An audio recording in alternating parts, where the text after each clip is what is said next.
تعالوا بقى شوفوا الفكرة العبقرية المختلفة في شوي اللحمة دي. طبعا الجو نار والشوي في الجو ده هيكون صعب جدا، فعملت حيلة مختلفة كده بدون دخنة وبدون مجهود خالص، وشويت اللحمة وخليتها زبدة زي ما انتم شايفين كده. يلا نشوف الجمال ده ونقول بسم الله الرحمن الرحيم. نشوف اللحمة المشوية دي عملناها ازاي. التتبيلة العادية خالص اللي انا متعودة معاكم ان انا بعملها على طول: بصل وطماطم، هضربهم في الخلاط او في الكبه، وهاخد الميه بتاعتهم وهركن التفل. تمام، دي الميه بتاعت البصل، ضربت معاهم بس شويه ميه كده صغيره عشان تكتر معايا الكميه. بعدين نزلت بنص كوبايه كده من الخل لان عندي كميه لحمه كويسه، ولكل كيلو لحمه يا جماعه بياخد معلقه كبيره من الملح، وحطيت شويه سكر، وطبعا الفلفل الاسود، ولا بحط اكتر ولا اقل، بقلب الكلام كله مع بعضه وبنزل باللحمه. واهم حاجه بقى يا جماعه ان التتبيله دي تبات في التلاجة ليله كامله علشان خاطر تطري معاكي انسجه اللحمه وتستوي معاكي اسرع. بالمناسبه دي يا جماعه ريش ضاني، دي لحمه ضاني وريش كانت عندي من العيد الكبير، طلعت بقى قلت اني الاوان. هسيبها بقى في التلاجة ليله كامله زي ما قلت لكم. تاني يوم بقى هجيب بقى الطاسه اللي عندي والحله اللي عندي اللي انا هشوح فيهم. يعني انا حطيت بصراحه حله زي كده وحطيت طاسه كمان، الاتنين بديت اشوح فيهم عشان الموضوع ينجز معايا على طول.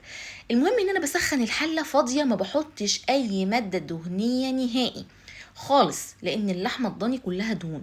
فانا سخنت الحله فاضيه الاول كويس جدا، يمكن 10 دقايق على النار، وبعدين نزلت باللحمه تاخد الصدمه واللون الحلو ده من كل ناحيه، وبعدين بطلعها على جنب. شوحت كل كميه اللحمه بالشكل ده، كله شوحته وخدت اللون. طب هي كده استوت؟ لا طبعا.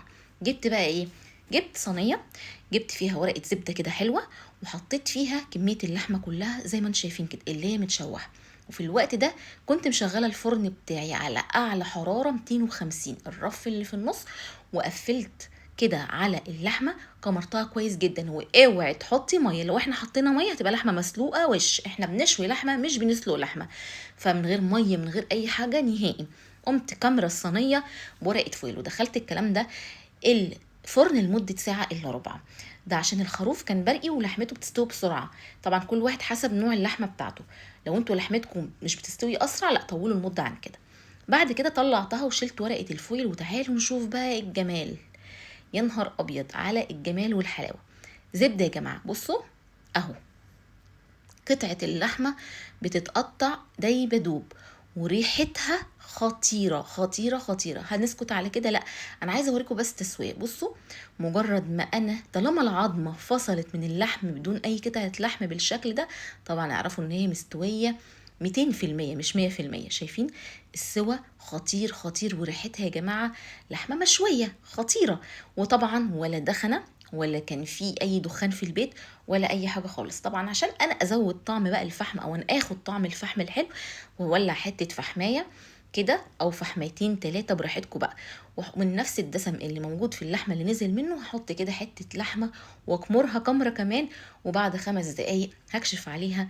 وعايزه اقول لكم بقى كده خلاص بقينا بناكل كباب مشوي، لحمه مشويه، حاجه كده اكنها جايه من اكبر حاتي في الدنيا. بصوا يا جماعه، لازم تجربوا الوصفه دي خصوصا لو احنا الجو حر ونفسكم تاكلوا لحمه مشويه. يعني بتقدري تشوي كميه كبيره جدا في وقت قليل قوي. وبصوا الجمال، حاجه كده خطيره ودايبه دوب، يعني لازم تجربوها. اشوفكم ان شاء الله في فيديو جديد ووصفه جديده. شكرا لكم، مع الف سلامه.